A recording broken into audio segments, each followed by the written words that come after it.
Bismillahirrahmanirrahim.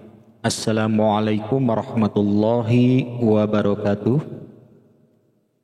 Istidraj merupakan azab yang tersembunyi.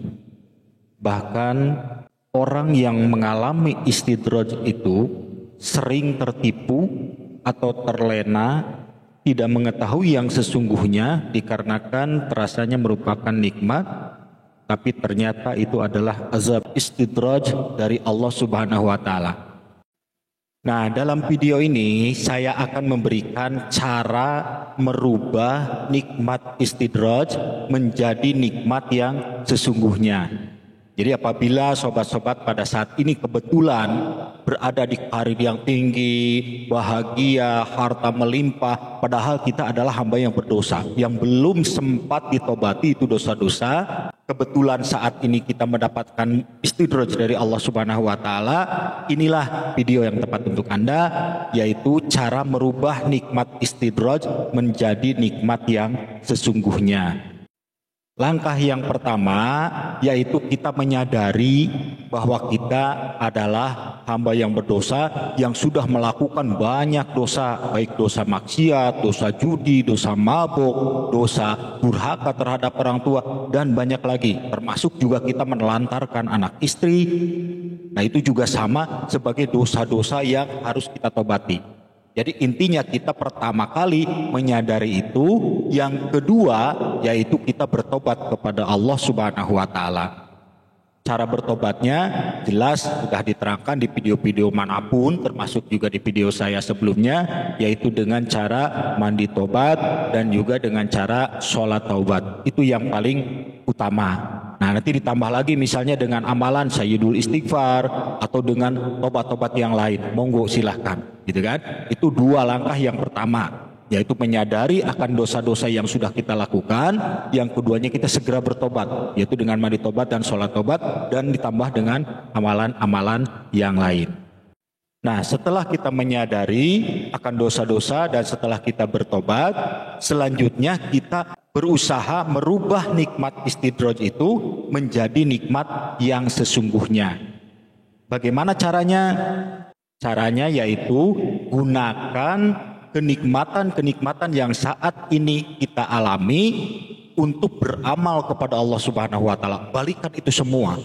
Yang tadinya kita lupa diri, lupa daratan dengan duniawi ini, nah, balikan itu semua, kembalikan kepada Allah Subhanahu wa taala. Satu, tubuh yang sehat dan bahagia. Ini jelas ya, tubuh yang sehat dan bahagia. Gunakan untuk sholat, baik sholat fardu atau sholat sunnah, dilengkapi juga dengan memperbanyak zikir, puasa sunnah Senin Kemis, dan lain-lain.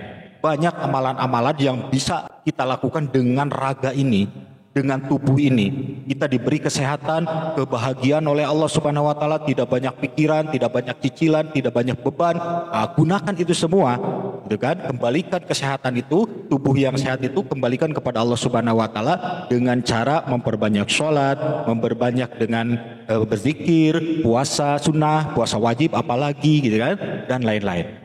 Itu yang pertama. Yang kedua, harta yang melimpah. Seandainya saat ini kita padahal banyak dosa tapi diberi kelimpahan harta oleh Allah Subhanahu wa taala, bisnis apapun lancar, kembalikan itu kepada Allah Subhanahu wa taala. Jadi jangan kita terlena dengan duniawi ini yang bahaya, yang akan menyebabkan azab Allah turun kepada kita karena dosa-dosa kita. Harta yang melimpah itu kembalikan kepada Allah, kan itu harta istidraj. Kembalikan kepada Allah Subhanahu wa taala dengan cara apa? Dengan cara beramal, baik infak atau sedekah atau menyantuni fakir miskin, yatim piatu dan lain-lain. Kembalikan itu semua. Dalam artian kita juga mengutamakan anak, istri, tapi kita kembalikan itu semua dengan niat ibadah kepada Allah Subhanahu wa taala. Jangan eman-eman, jangan sayang-sayang, jangan lebar-lebar lah bahasa Sundanya, gitu kan? Jawanya jangan eman-eman. Kalau kita selalu ngempet gitu, nahan harta itu, semakin berat kita nanti mendapatkan azab dari Allah Subhanahu wa taala. Keluarkan itu, jadikan amal. Bagaimana kalau seandainya kita mengetahui harta kita ini adalah harta yang haram gitu kan? Misalnya dari hasil judi, dari hasil dosa-dosa lah gitu kan. Nah, bagaimana caranya? Memohon kepada Allah untuk dihalalkan. Ya Allah, saya akui harta saya ini adalah harta yang haram, tapi saya mohon ya Allah, halalkanlah harta saya. Saya ingin berbuat baik, saya ingin berinfak, bersedekah. Halalkanlah ya Allah, supaya ini berkah buat kami semua, buat keluarga. Nah itu, sebenarnya doa itu ada, yaitu di doa ba'da sholat duha. Kita mohon kepada Allah, apabila harta yang ada di kita itu adalah harta haram, halalkanlah ya Allah. Ada kan di dalam doa sholat duha.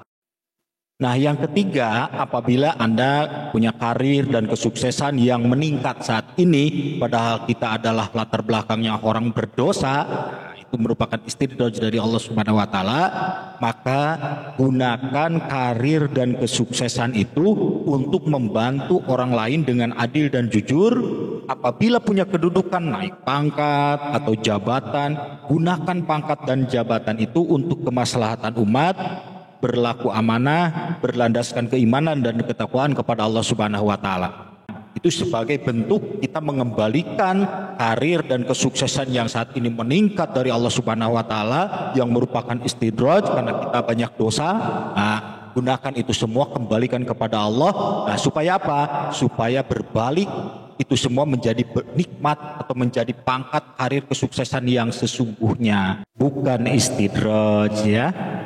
Nah demikian saja, mudah-mudahan video ini bisa bermanfaat untuk kita semua, minimalnya untuk mengingatkan gitu kan, mengingatkan untuk kita semua. Terima kasih atas perhatiannya. Wassalamualaikum warahmatullahi wabarakatuh.